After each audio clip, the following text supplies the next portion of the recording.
আগামীকাল 29 জানুয়ারি সোমবারই কিন্তু প্রাইমারির স্টে অর্ডারের মামলাটি উঠতে যাচ্ছে। আর ঠিক তার আগেই কিন্তু পর্ষদ সব কিছু ক্লিয়ার করে দিল। হ্যাঁ বন্ধুরা, পর্ষদ প্যানেলের একটি খসড়া দিয়ে দিল। গতকাল 11:30টার সময় সুপ্রিম কোর্টে পর্ষদ এর যাবতীয় ডিটেলস দিয়ে দিয়েছে, মুখ বন্ধ করা খামে, কিন্তু আজকে তার ডাটাগুলো সামনে এসছে। হ্যাঁ বন্ধুরা, যা ডাটা সামনে এসেছে তাতে প্রায় যারা ইন্টারভিউ দিয়েছে তাদের বেশিরভাগ প্রার্থী, বলতে গেলে সিংহভাগ প্রার্থী কিন্তু চাকরি পেয়ে নিচ্ছে। হ্যাঁ বন্ধুরা, 2020-22 মিলে অর্থাৎ 20-22কে নিয়ে টোটাল ভ্যালিড ক্যান্ডিডেট হচ্ছে 14,015 জন। আর যদি 20-22 ডিএলএড ক্যান্ডিডেটদের বাদ দিয়ে দেওয়া হয় তাহলে টোটাল ক্যান্ডিডেট দাঁড়াচ্ছে 11,327 জন। তাহলে বুঝতেই পারছেন মাত্র 2842 জন রয়েছে 2020-22 ডিএলএড ক্যান্ডিডেট। অন্যদিকে পর্ষদ গতকাল প্যানেলের যে খসড়াটি সুপ্রিম কোর্টে জমা করেছে সেখানে প্রার্থীর সংখ্যা হচ্ছে 9,553 জন। হ্যাঁ বন্ধুরা, 11,765 থেকে 9,553 জনকে পর্ষদ প্যানেলে রাখতে চলেছে, এমনটাই কিন্তু কালকে সুপ্রিম কোর্টে হলফনামা দিয়ে পর্ষদ জানিয়েছে।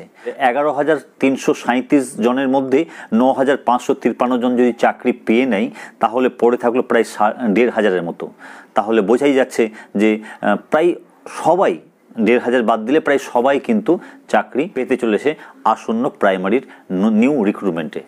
তবে যে 1,500 প্রার্থী চাকরি পাবেন না, অর্থাৎ প্যানেলে জায়গা করে নিতে পারবেন না, তাদের জন্য বলবো যে খুবই ভালো অপরচুনিটি একটি ছুটে গেল। কারণ এর পরবর্তী যে ইন্টারভিউ হবে বা নিয়োগ হবে সেখানে কিন্তু এত কম কম্পিটিশন তারা আর পাবেন না। তাই আনলাকি 1,500 কে হবেন সেটা তো প্যানেল সর্বসম্মুখে প্রকাশ করলেই আমরা জানতে পারবো। তবে সিংহভাগ প্রার্থীরাই যে প্যানেলের মধ্যে থাকবে সেটা কিন্তু নিশ্চিন্ত হওয়া যাচ্ছে। তো দেখা যাক, কালকে হেয়ারিংটি রয়েছে, ফিক্সড ম্যাটার হিসাবে হেয়ারিং রয়েছে, এবং যা ধারণা করা হচ্ছে যে প্রাইমারির এই নিয়োগের উপর যে স্টে অর্ডার রয়েছে সেটা কালকে উঠে যেতে পারে।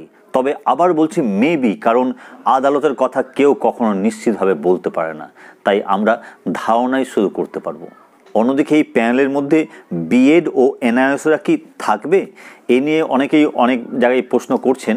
দেখুন বন্ধুরা, বিএড নিয়ে যতটা জানি আমি যে এই প্যানেলে থাকার সম্ভাবনা খুবই কম। তবে এনআইএস থাকবে কিনা আমি এই মুহূর্তে কিছু বলতে পারছি না, কারণ এই ব্যাপারটি পর্ষদ কিছু কোথাও বলেনি।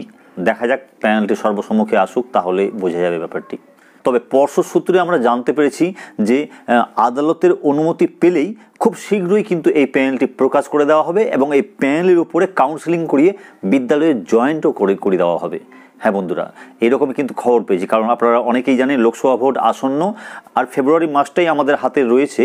তারপরেই কিন্তু ভোট ডিক্লেয়ার হয়ে যাবে, মডেল কোড অফ কন্ডাক্ট চালু হয়ে যাবে, আর নিয়োগ উন্নয়নমূলক কাজ কিছুই করা যাবে না। তাই ফেব্রুয়ারি মাসের মধ্যে যদি অনুমতি দিয়ে দেয়, আবার বলছি যদি সুপ্রিম কোর্ট আগামীকাল বা পরে অনুমতি দিয়ে দেয়, আর যদি হাতে সময় থাকে তাহলে ভোটের আগেই পর্ষদ এই নিয়োগটি করতে পারে। তো দেখা যাক আগামীকাল কি হয়। আমি চেষ্টা করব আমাদের এই চ্যানেলে সমস্ত তথ্য তুলে ধরার। তাই যদি চ্যানেলটিকে এখনও কেউ সাবস্ক্রাইব না করে থাকেন অবশ্যই চ্যানেলটিকে সাবস্ক্রাইব করে পাশে বেল আইকন প্রেস করে অল করে আমাদের সঙ্গে থাকতে পারেন। আর যারা সাবস্ক্রাইব করে নিয়েছেন তাদের অনেক অনেক ধন্যবাদ। তাহলে আজকের ভিডিও এখানেই শেষ করছি। ততক্ষণের জন্য সকলে ভালো থাকুন ও সুস্থ থাকুন। ধন্যবাদ।